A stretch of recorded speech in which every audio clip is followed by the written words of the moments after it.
Data peeps, this is Ethan, and this will be a series on the relationship of data and people. What I want to initially address is kind of the internet in its entirety. With the internet, we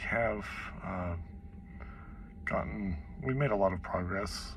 We've got search, which has been developing over decades, which is a far cry from what we used to have between libraries and phone books and all the other things we didn't have. You've got streaming media, which has kind of democratized access to video. Social media has made connections where they weren't available before. And I want to kind of get past all that because even beyond those major applications of the internet, you've got APIs that can interface machines to machines. You've got new ways in which people can build their applications to invoke lots of other applications and get kind of be able to conflagrate all these different powers into single apps or single interfaces. And the internet also just been a way of keeping things connected. Data flow, everything you do in your daily life can produce streams of data. And so I want to get to the kind of the essence. What is the core of all of that? And I think a really good analogy is to think about the way that commerce used to occur. If we think about everything from the Silk Road, maybe even before that, different ways in which people could trade and buy and sell things and move things. And we think about the way it was done a long time ago when there was just, going from barter systems and currencies, as well as the logistics side of things, from how we've gone from very kind of bespoke ways of moving things around the world to now highly standardized, globalized shipping and logistics, container ships and massive, ocean transfer of goods, where you've got just insanely, relatively cheap movement of goods and in some way services. It's been enabled. And I think this is a good analogy between the progression of the internet and what we have, because if you think about the internet, it's basically taking any given agent, any unit, person, or company, and trying to connect that person or company to a piece of data, some information that they may need for research and development, or learning something, or just entertainment, or connecting them to a product, or enabling a product to be purchased by them, or in the case of a library, checking out digitally a book, or listening to streaming music. So all of these things that the internet does. And one of the things that ties me, again, if you'll remember back to that analogy to shipping, back before containerized shipping and modern logistics, global logistics.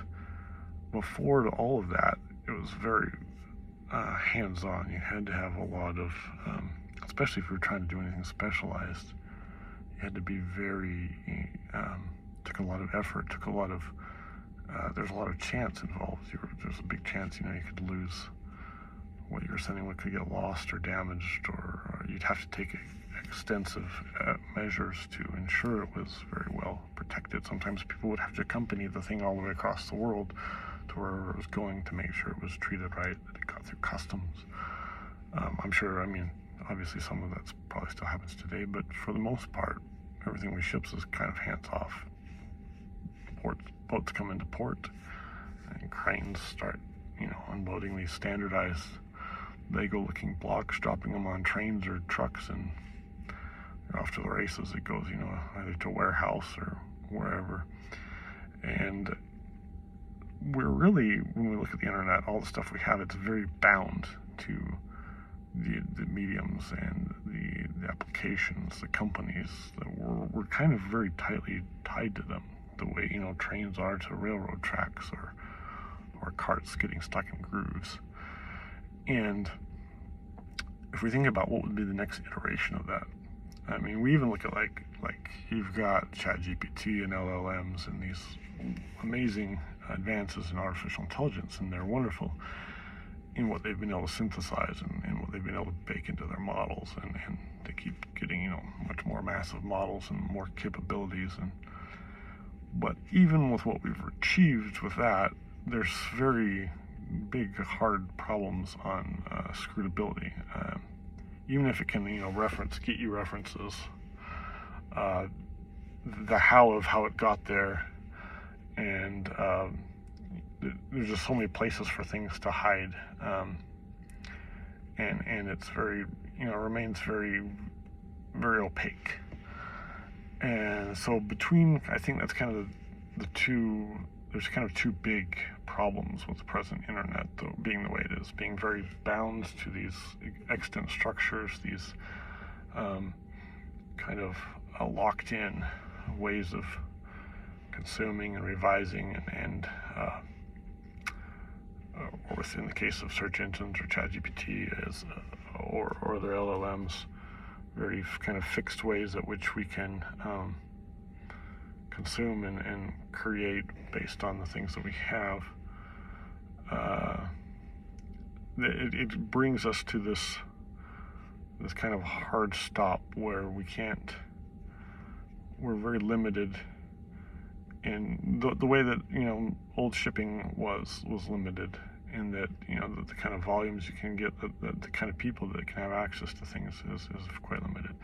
In many cases, you kind of need a data scientist or some, you know, specialist in programming that can get you an LLM model specialized around, you know, what it is that you need an answer for. And so I think that the big next step that really is waiting to happen is one that will address the two sides, the entrenchment, these kind of artificial ruts we've been stuck in on the one side, and then on the other side, the kind of undemocratized nature, the fact that we are very beholden to and limited by the fact that so many organizations that don't have necessarily our same interests at heart, that we, similar to how old logistics would have to pass through, you know, either many hands, or you'd have to have somebody accompany your shipment all the way through the shipment. You've got all of these adversarial forces. For example, you look at just search. You've got the search company. They don't, them giving you the best answer, the best result to what you're trying to search for, is a very secondary concern for them, tertiary or even lower down, because they're worried about ad revenue or subscriptions, or some combination of those. And if you look at even developing, like, for example, search engine, they're basically not worried so much about the people trying to do CEO, you know, helping you get a better answer. They're worried about the CEO people, you know, getting a free ride, getting a presentation without paying for the ad dollars, and then even with ads, they're very much wanting you to be able to see the ads, and not necessarily if you get to your answer too quickly. That's a problem.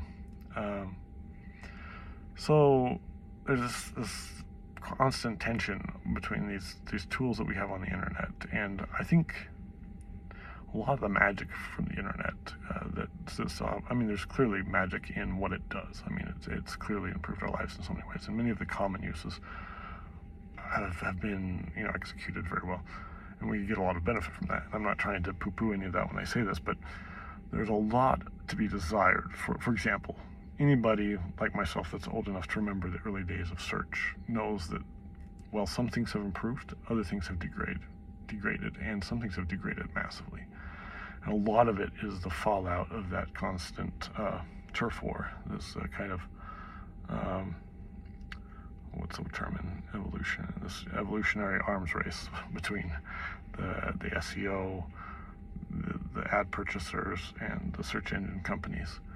And you get the same kind of dynamics all across, whether it's, video like YouTube and Rumble or X and Instagram and Pinterest and whatever other applications. There's this constant tension, and none of this is really focused on what's best for you or me as kind of the average everyday consumer. And so I think that the best iteration going forward is something a bit more in line with kind of what was originally desired for the internet, something that has more independence. But I think a lot of the independence, the power of that is from autonomy. So when it comes to the internet, for example, there's so much we don't control. And this goes back to all those, our benefactors, right? All of these kind of tech, as it were, feudal techdoms, where we all give obeisance to Apple or to Meta or to Alphabet or to, any one of these tech giants that essentially kind of control things. And there's not much in the way of autonomy, and it keeps getting scraped away. And to claw any of that back, oftentimes they want you to pay for subscriptions, or they want some significant concession, and they just give you back a little bit of what many times we once had. But then there's even stuff that's way beyond that. I want you to think about something that came to my mind here this past week. I posted it up and actually got a few good reactions on the internet. But it's a thing about data and your relationship with it. And think about people talk about, for example, privacy, having privacy with your data, and safety. And that's kind of the big things you hear when you talk about the relationship between people and data, especially, around the internet. And would you to handle that with, would you be cool if somebody said, oh, with food, as long as, you're private what you're eating and what you're eating is safe, then, or you're safe while you're eating it, as long as those are fulfilled, we're good, right? Who needs to really worry about the rest of it? If you're thinking about that with food or sleep or living conditions, that would be a pretty pitiful, way to think about it, right? Do I have privacy while I'm eating? Maybe not. Do I really care that much? Do I get to choose what I eat? Is there a selection about what I eat? Is what I'm going to eat affordable? Is it, am I able to take what I eat, what I don't eat, and sell it to somebody else, or give it to somebody else, or there's just this whole plethora of things that we never really think about when it comes to data. And I think it's because we have this we're very much in this where's the subservient kind of serfdom. It's kind of like a data serfdom that we're in. And we've got these great feudal lords that are kind of over stuff. And I think there are many ways that we can break out of that. And I think that we can, in breaking out of that, one of the keys is to get past these limitations of the internet. That I mentioned before, this whole of being trapped in kind of a bespoke, a very niche-centric manifestation of all of these different ways of sharing data. And then we've also have this problem of us being kind of the product or the byproduct or the feedstock, rather than actually being the active participants, the major agents, the ones that are choosing. Think about this. Think about all of the problems that have kind of manifested to society when it comes to, you can get back to privacy, even though I just kind of belittled that, but what kind of privacy are you really allowed?